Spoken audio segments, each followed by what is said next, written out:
आप सभी को जय मसीह की। तो प्रभु आप सभी की मन की आंखें खोले। आज हम जानेंगे कि व्यभिचार और ठोकर लगने और ठोकर का कारण बनने का सही मतलब क्या है। आप इस वीडियो को पूरा देखिएगा, जब भी आपको समझ में आएगा। परमेश्वर का वचन हर एक व्यक्ति के लिए एक सा है जो कभी नहीं बदल सकता। जैसा कि लिखा है मत्ती 24:35 में कि आकाश और पृथ्वी टल जाएंगे परंतु मेरी बातें कभी ना टलेंगी। तो अब हम पढ़ेंगे मरकुस 9:42 में। पर जो कोई इन छोटों में से जो मुझ पर विश्वास करते हैं किसी को ठोकर खिलाए तो उसके लिए भला यह है कि एक बड़ी चक्की का पाट उसके गले में लटकाया जाए और वह समुद्र में डाल दिया जाए।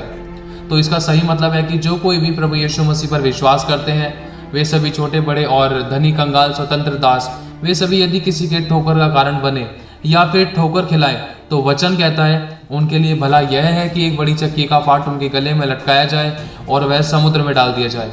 मतलब तड़प तड़प कर मृत्यु होना। अब इस वचन की गहराई क्या है और आप इस पाप और मृत्यु से कैसे बच सकते हैं। तो पहले हम सबसे पहले वचन पढ़ते हैं मरकुस 9:43 से लेकर 49 तक। यदि तेरा हाथ तुझे ठोकर खिलाए तो उसे काट डाल। टूंडा होकर जीवन में प्रवेश करना तेरे लिए इससे भला है कि दो हाथ रहते हुए नरक के बीच उस आग में डाला जाए जो कभी बुझने की नहीं, जहां उनका कीड़ा कभी नहीं मरता और आग नहीं बुझती। और यदि तेरा पाँव तुझे ठोकर खिलाए तो उसे काट डाल। लंगड़ा होकर जीवन में प्रवेश करना तेरे लिए इससे भला है कि दो पांव रहते हुए नरक में डाला जाए। और यदि तेरी आंख तुझे ठोकर खिलाए तो उसे निकाल डाल। काना होकर परमेश्वर के राज्य में प्रवेश करना तेरे लिए इससे भला है कि दो आंख रहते हुए तू नरक में डाला जाए, जहां उनका कीड़ा कभी नहीं मरता और आग नहीं बुझती, क्योंकि हर एक जन आग से नमकीन किया जाएगा। मैं फिर से कह देता हूँ कि यह वचन हर एक व्यक्ति के लिए है, चाहे वह मसीह पर विश्वास करने वाला हो या फिर कोई अन्य जाति हो।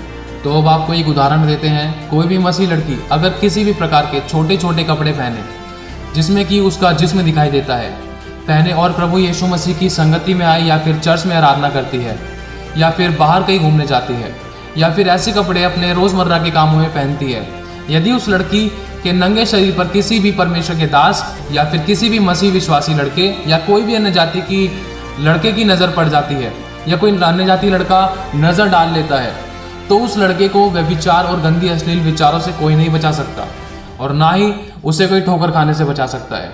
जो उसने देखा है उसके विषय में वो प्रैक्टिकल कहीं एकांत में या फिर किसी का रेप करके ही वह लड़का अपने आप को संतुष्ट कर देता है। और वचन कहता है कि प्रकाशित वाक्य 21:8 में, पर डरपोकों और अविश्वासियों और घिनौनों और हत्यारों और व्यभिचारियों और टोनों और मूर्ति पूजकों और सब झूठों का भाग उस झील में मिलेगा जो आग और गंधक से जलती रहती है। यह दूसरी मृत्यु है और फिर उसे नरक से कोई नहीं बचा सकता। अब इस विषय में लड़की इसमें लड़के के जाने में ठोकर का कारण बन गई और वचन कहता है कि हाय उस पर जिसके कारण ठोकर लगती है। वचन कहता है उस पर परमेश्वर की हाय आती है। और रही बात उस लड़के की, वो लड़का चाहकर भी अपने मन में से उस अश्लील चित्र को कभी नहीं निकाल सकता। परमेश्वर की उपस्थिति में भी बैठे तो भी वो गंदे और नंगे विचार उसका पीछा नहीं छोड़ सकते। यदि आपको ये गलत लगता है तो एक बार आप कोई भी फिल्म खुद याद करो तो सबसे पहले आपको फिल्म और गाने का गंदा चित्र ही दिखाई देगा और सबसे पहले वो गंदा चित्र ही याद आएगा, चाहे वो आपने बचपन में देखा हो या फिर आज। मैं एक वचन पढ़ना चाहूँगा आप सभी के लिए, 2 तीमुथियुस 3:1 से लेकर 5 तक। यह जान रख कि अंतिम दिनों में कठिन समय आएंगे, क्योंकि मनुष्य अपस्वार्थी, लोभी, डींगमार, अभिमानी, निंदक, माता पिता की आज्ञा टालने वाले, कृतघ्न, अपवित्र, दया रहित, क्षमा रहित, दोष लगाने वाले, असंयमी, ठोकर, कठोर, भले के बैरी और विश्वासघाती, ढीठ और घमंडी और परमेश्वर के नहीं वरन सुख विलास ही को चाहने वाले होंगे। वे भक्ति का भेष तो धरेंगे पर उसकी शक्ति को ना मानेंगे। ऐसों से परे रहना। अब आप इसकी गहराई को जान ही गए होंगे कि बस इतना कहूँगा, सो की एक बात। इन सब बातों का सही मतलब है मनुष्य क्या चाहता है, परमेश्वर को अपने अनुसार चलाना और अपनी शारीरिक अभिलाषा को पूरा करना चाहता है, चाहे वो किसी भी प्रकार की हो। कभी भी कोई रोक टोक करने वाला ना हो उनको। और स्वर्ग भी जाना चाहते हैं वो लोग जो भक्ति का बेस तो लेंगे लेकिन परमेश्वर की सामर्थ को ना मानेंगे। और जैसे भेड़ के रूप में भेड़िया होता है, बाहर से एक भोला सा मसीह लेकिन अंदर से फाड़ने वाला भेड़िया। तो वचन कहता है गलातियों 5 में, जो परमेश्वर की आत्मा के चलाए चलते हैं वो ही परमेश्वर के बेटा और बेटी होंगे और स्वर्ग का राज्य उन्हीं का है।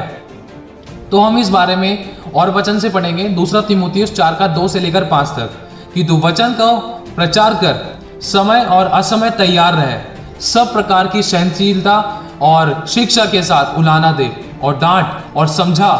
तो मैं विश्वास करता हूं कि आप सबको समझाना बुरा नहीं लग रहा होगा। यदि लगता है तो क्या आप भी उन्हीं लोगों की तरह हैं जिन्होंने प्रभु यीशु मसीह के खरे प्रचार का विरोध किया और उसे जीते जी सूली पर लटका दिया। बस इतना कहूँगा, अपने आप को जांचो। यदि परमेश्वर का आत्मा आपसे बात कर रहा है तो आपको अपने आप को ठीक करने की ज़रूरत है। तो हम वचन से पढ़ेंगे, क्योंकि ऐसा समय आएगा कि लोग खरा उपदेश ना सह सकेंगे, पर कानों की खुजली के कारण अपनी अभिलाषाओं के अनुसार अपने लिए बहुतेरे उपदेशक बटोर लेंगे और अपने कान सत्य से फेर कर कथा कहानियों पर लगाएंगे। पर तू सब बातों में सावधान रह, दुख उठा और सुसमाचार प्रचार का काम कर और अपनी सेवा को पूरा कर। इसका मतलब है कि जो परमेश्वर का दास आपको आपकी गलती और आपकी गलती की सजा वचन के अनुसार आपके सामने पेश करता है और इसका परिणाम और दुष्परिणाम आपको सुनाता है, जिससे कि आप अपनी अच्छाई और बुराई के विषय में सुनकर अपनी गलतियों को जानकर ठीक करें और परमेश्वर के वचन से अपने आप को जांचें और सही चाल चले, तो वो ही प्रचारक उस व्यक्ति की नज़र में बुरा बन जाता है और वो व्यक्ति उस प्रचारक की बुराई करता है, या तो फिर चर्च छोड़ने की बातें करता है या फिर कलीसिया बदल देता है। और वह व्यक्ति, चाहे वो लड़की हो या लड़का, अपने लिए एक ऐसा चर्च ढूंढते हैं जहां उनको कोई भी उनकी अभिलाषा और उनकी इच्छा के विरोध में नहीं बोलने वाला हो, या तो फिर चर्च ही छोड़ देते हैं। बस इतना कहूँगा, वचन कहता है नीति वचन का 10:17 में, जो शिक्षा पर चलता है वह जीवन का मार्ग पर है, परंतु जो डांट से मुंह मोड़ता है वह भटक जाता है। और नीति वचन 6:23 में लिखा है, आज्ञा तो दीपक है और शिक्षा ज्योति, और सिखाने वाले की डांट जीवन का मार्ग है। और वचन कहता है, यदि तेरा हाथ और तेरी टांग तुझे ठोकर खिलाए तो उसे काट कर फेंक दे, कि तू टूंडा होकर जीवन में प्रवेश कर ले, यही तेरे लिए भला है। कहीं तू दोनों हाथ पांव के रहते हुए नरक में ना डाला जाए। तो इसका मतलब है कि हाथ आपके लिए किए गए कामों को प्रकट करता है और पांव आपके चाल चलन को प्रकट करता है, और ये वचन आपके आत्मिक और शारीरिक जीवन के ऊपर आधारित है। यदि आप इसी हाथ से कोई भी ऐसा पाप, चाहे वो गुप्त में हो, जैसे कि व्यभिचार या किसी की हत्या करना या कुछ ऐसा काम करना कि कोई भी देखे या अनुभव करे तो तुरंत ठोकर खा जाए, जैसा आपने फ़ोन में गलत फोटो वीडियो देखना और अश्लील काम करना और गलत गंदी फिल्म और फोटो देखकर वासना पैदा करना, और या फिर खुले में किसी के ठोकर का कारण बनना, अपने चेहरे और शरीर की फ़ोन में गलत और गंदी नंगी चित्रकारी करना या फोटो लेना, व अपने चेहरे को जीव जंतु के चेहरे के रूप में फ़ोटो खिंचवाना, और तो और ये सभी कुछ अपने सोशल मीडिया पर अपने आप को बहुत खूबसूरत दिखाकर घमंड करना और गलत और गंदी फोटो वीडियो और गलत चुटकुले अपलोड करके अन्य लोगों में वासना और पाप पैदा करना, और इसी हाथों से और अपने मुंह के शब्द से किसी पर वार करना और किसी को अपने शरीर से दुख देना, और भी बहुत से काम हैं जो हम दूसरे की ज़िंदगी में दखल अंदाज करके दूसरों का घर और जीवन खराब करते हैं, और एक अच्छे भले इंसान को पाप में बड़े आसानी से डाल देते हैं। बस एक बात और पूछूंगा कि आपने अपने जीवन से क्या इस मोबाइल को क्या सिर्फ 3 दिन के लिए अपने से दूर रखने की कोशिश करी है? क्या आपने आपको इस मोबाइल से सिर्फ 3 दिन के लिए भी दूर करा है? एक बार अपने आप से पूछो, कहीं आपने अपना प्रभु किसी और को तो नहीं बना लिया है जो आपको परमेश्वर के प्रेम से अलग करता है? बिल्कुल भी धोखे में मत रहना। अब इसका परिणाम क्या है, तो अब हम वचन से जानेंगे। जैसा कि लिखा है मत्ती 13:41 से लेकर 43 में, मनुष्य का पुत्र अपने स्वर्गदूतों को भेजेगा और वे उसके राज्य में से सब ठोकर के कारण को और कुकर्म करने वालों को इकट्ठा करेंगे और उन्हें आग के कुंड में डालेंगे, वहां रोना और दांतों का पीसना होगा। उस समय धर्मी अपने पिता के राज्य में सूर्य की नाई चमकेंगे, जिसके कान हो वह सुन ले। अब इसमें 2 स्टार दे रखे हैं, तो हम आगे पढ़ेंगे मत्ती 8:12 में, परंतु राज्य के संतान बाहर अंधेरे में डाल दिए जाएंगे, वहां रोना और दांतों का पीसना होगा। और लिखा है मत्ती 7:22 से लेकर 25 तक कि उस दिन बहुतेरे मुझसे कहेंगे कि हे प्रभु, क्या हमने तेरे नाम से भविष्यवाणी नहीं की और तेरे नाम से दुष्ट आत्माओं को नहीं निकाला और तेरे नाम से बहुत अच्छे काम नहीं किए? तब मैं उनसे खुलकर कह दूंगा कि मैंने तुमको कभी नहीं जाना, हे कुकर्म करने वालों, मेरे पास से चले जाओ।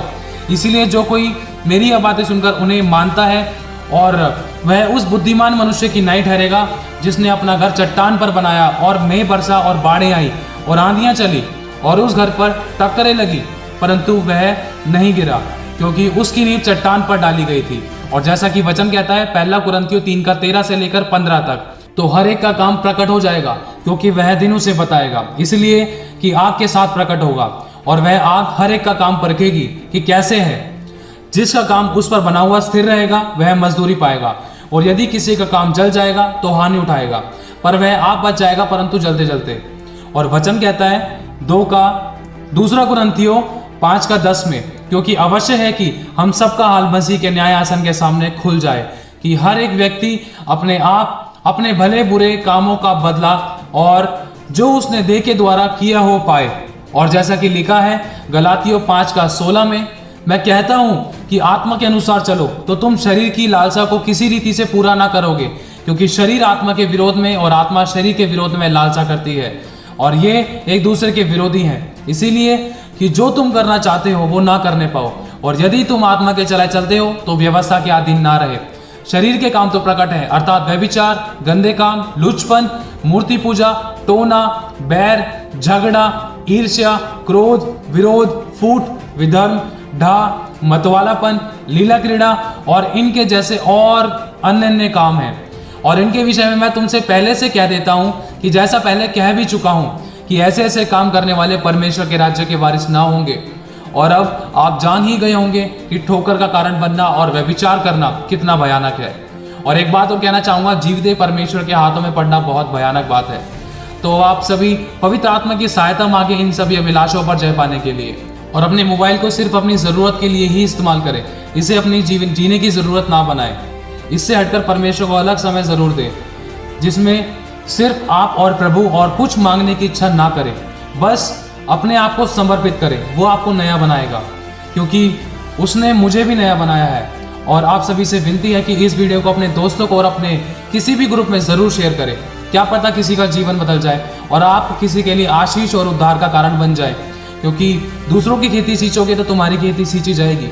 यदि आपने इस चैनल को सब्सक्राइब नहीं किया है तो ज़रूर करें, ताकि भविष्य में परमेश्वर के वचन और बड़े बड़े भेद आपको भविष्य में प्राप्त हो सके। तो सारी महिमा पिता को मिले। तो प्रभु आप सभी को बहुत आशीष देता रहे। आप सभी को जय मसीह की।